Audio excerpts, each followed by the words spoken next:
Right, children? Then we are going to learn another very important part, okay? That's called equivalent fractions, okay? Let's see how to get equivalent fraction, equal fractions. Right, I have taken here figure, then I divide the first figure into two equal parts and I shade one part to show that fraction. So here we know the fraction is 1 over 2. The second figure, here I divide the second figure into four equal parts. Four equal parts and I shade now two parts. The fraction shown by that figure, 2 over 4. The third figure I divide into six equal parts and I shade now three parts. The fraction is then from the total there are three. So it is 3 over 6. Observing these three figures are equal in size. And observing the shaded regions of these figures are also identical. You can see these shaded regions are equal. But fractional order given are different. Okay? Fractional order given are different. That means we have an idea, then 1 over 2 fraction then should be equal to 2 over 4 as well as 3 over 6. These three fractions are equal. Then such fractions are called equivalent fraction. You can see the arrangement is different. Here we can see 1 over 2, 2 over 4, 3 over 6 mean numbers are also here different. You will see the numbers different. But the magnitude, the size of the shaded region in each figure is equal. So how can you get the equivalent fraction? How can you get equivalent fraction? The method of taking equivalent fraction, children. If you want to write fraction equivalent to 1 over 2, you can see 1 equal to 1 over 2 is 2 over 4. It can be obtained multiplying both numerator and denominator by the same number 2. Therefore, this will be 2, this will be then 4. Then you can get another fraction equivalent to 1 over 2 like 3 over 6. Okay, these are now equal. Multiplying both numerator and denominator by what? The same number 3. So 3 over 6. In addition, if I take another example, if you multiply both by 7, you can take 7 over 14. So these are then equal, if not equivalent. Then to obtain equivalent fraction, the method is, children, you can multiply both numerator and denominator of that fraction by the same number. Okay, both should be multiplied by the same number to obtain equivalent fraction. Then one method of taking equivalent fractions, children, is what? Multiplying both numerator and denominator of that fraction by the same number. Okay, that is the method of taking our equivalent fractions. Right. Then the other method of taking equivalent fraction, let's see it now. Here I take 7 over 14. Now we want to get a fraction equivalent to this one. Then you know the method already. To get the fraction equivalent to 7 over 14, as I told you earlier, you can multiply both by a number like 2. So 14 over 14 into 2, 28. So these are now equivalent. Then the other method of getting that, children, you can observe now, these two numbers can be simplified. Then to obtain equivalent fractions, I follow this method. Now I divide both by the same number. So 7 and 14 are divisible by 7. So 1 over 2. Now we know these two are equivalent. That means not only multiplying, okay, by dividing also you can obtain equivalent fractions. For an example, you are given a fraction like 16 over 24. Then you want to write equivalent fraction. But we are asked to get the simplest form of this one. Then to obtain the simplest form, okay, we can divide these two numerator and denominator by the same number. If you know multiples well, you can start from a larger multiple, okay, larger factor. But here if you don't know that, you can divide as both the even numbers, you can try by 2. This is 8 and 24 divided by 2 means 12. But this is not then the simplest. These are now equivalent. It is okay. But now I divide again this 8 and 12 again by another number. Like what? We can try by 2 again. So that will be 8 by 2, 4. And 6 by 2, it is 6. Then 4 over 6 are also equivalent to 16 over 24. If not, you can see this 4 over 6 can be divided further. These are divisible by 2 further. That is here 2 over 3. Now we obtain these three equivalent fractions by dividing. Okay? 16 over 24 I divided by 2. That answer also I divided by 2. So this way by dividing I obtain these equivalent fractions. Okay? Then children, sometimes you are given questions. Okay? Sometimes you are given questions.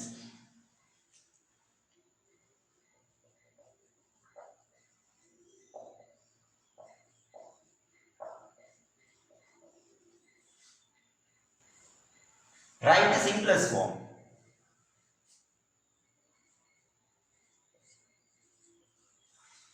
There is a larger fraction here, 48 over 80, and ask you to write the simplest form of this fraction. Simplest form. That means here also we want to write equivalent fraction, but that must be in the simplest form.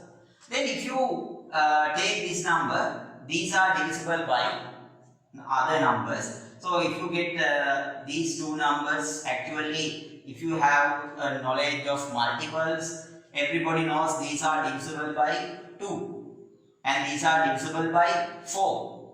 These are divisible by 48, 80 means these are divisible by 8, like that. Okay. Sometimes these numbers can be, okay, divisible by a larger factor, but we don't know that one, so we can try to obtain it. So I start this one. I think you know to divide these numbers by 4, so you apply 4. 48 by 4 means 12. 80 by 4 means 8 by 4 is 2, so 0. 12 over 20. But this is not the simplest one. So again, you can try to divide both numbers by another number which can be divided than these two. So what is it? 12 and 20 we know they are divisible by 4 again. So here 3, here it is 5. So you can see 48 and 80 in the simplest form, it is what, children? 3 over 5. And if you think 48 and 80, if you know the factors well, you could divide 48 and 80, children, by the largest common factor. It is 16. If you know it, you could divide advance to obtain this answer. 48 by 3, 16 is, children, 3. When you divide 80 by 16, it is 5. So you could obtain the simplest form by dividing this number, numerator and denominator, by the largest factor. So that is the simplest method to obtain that one. But if you don't know that, you can try in order this way. Right? Right, okay, children. Now we are going to learn the next part of the fractions unit. Already you know how to write equivalent fractions and how to simplify a given fraction. Then we can apply that one for this topic.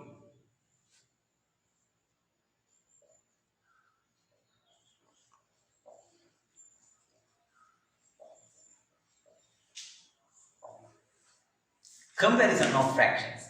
Now we are going to compare given two fractions. Okay. So let's see now how to compare given two fractions. There are a few methods here to follow. The first method, children, you can be given fractions having what? Having the same denominator. Very simple. That is, we want to compare now 2 over 5 and 3 over 5. So when you compare these two fractions, actually you know to compare given fractions or any other thing, we should have these symbols. This one, the first symbol, we read this symbol as is greater than. And the other side of the symbol is what? Is less than. And the last one, the equality sign, it represents is equal to. Is equal to. So always you can see with the symbol the open side of the symbol. You can see this is the open side and here the open side. That open side represents the larger portion. Therefore 2 over 5 and 3 over 5 means, then you can understand this by using pictures also. I divide the first figure into 5 equal parts. Second figure also into 5 equal parts. And here 2 pieces and here 3 pieces. So which figure represent now largest shaded region? Which figure represent largest shaded region? Here 2, here 3 and out of 5. So you know this represent largest region, shaded region. Therefore out of these two fractions we have an idea now 3 over 5 is greater. Then when you compare fractions with equal denominators, right? 2, 3, 5, 5 mean denominators are equal. When denominators are equal, you want to compare only the numerator. So 2 and 3 mean 3 is larger than 2. So that is the biggest fraction. So further observe this example. 11, 7 over 11 and 9 over 11. So 11, 11 equal. 9 is greater than 7 means this is larger. Another one. 13 over 15 and 9 over 15. 15, 15 denominators are equal. 13 and 9 means 13 is larger than 9. Therefore 13 over 15 is larger. Very simple to compare these fractions. What is the special property you found? Denominators are equal. When denominators are equal, larger numerator represent the larger fraction. Okay? When denominators are equal, larger numerator represent the larger fraction. So this way easily we can compare these things. Let's see now our second type.